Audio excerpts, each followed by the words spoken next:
In a recent interview talking about her career and the experience of making Marvel's Eternals, the director of the film, Chloe Zhao, talks a little bit about the backlash and how supportive Marvel Studios is of her, and that there's more or less no ill will between anybody involved with the film and, of course, it becoming Marvel Studios' first Rotten certified film.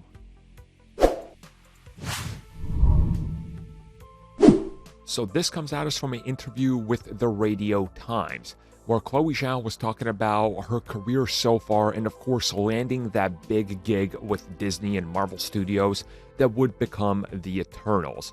And she talks a little bit about how in the past she was making smaller films, more freedom. The studio doesn't really meddle with you. There's no mandates or anything. And then she talks a little bit about going to work for somebody like Disney and Marvel Studios and how she pitched the Eternals and they were cool with her ideas and letting her do her own thing. And she talked about how they provide you what she would, I guess, explain as unlimited resources, that you can literally make anything you want one of these, projects, if you will, and how she was allowed to make it a bit of a slower film and take their time with this film.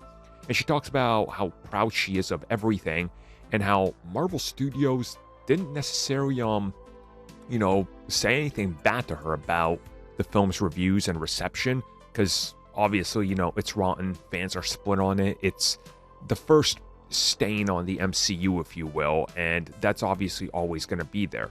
She says that they were supportive the entire time, that she loves working with them. She had a great time the entire experience, from doing the early pitches to shooting the film to, of course, the post-production and release, that they've been nothing but supportive and that the freedom and resources, again, are there for her. And again, I think even if she was a little disappointed with something, I don't think she wants to blast Disney or Marvel Studios because, you cut off like a major part of Hollywood, right?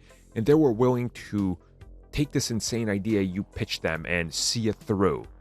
And we don't know if they were ever unsure. We don't know what could have led to, some problems or something with the film, the pacing, or whose fault it could have been.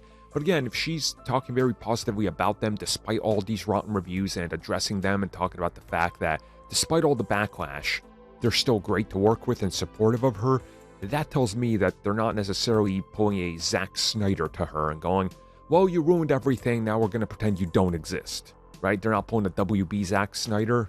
That's not what's happening here, and I think we can tell.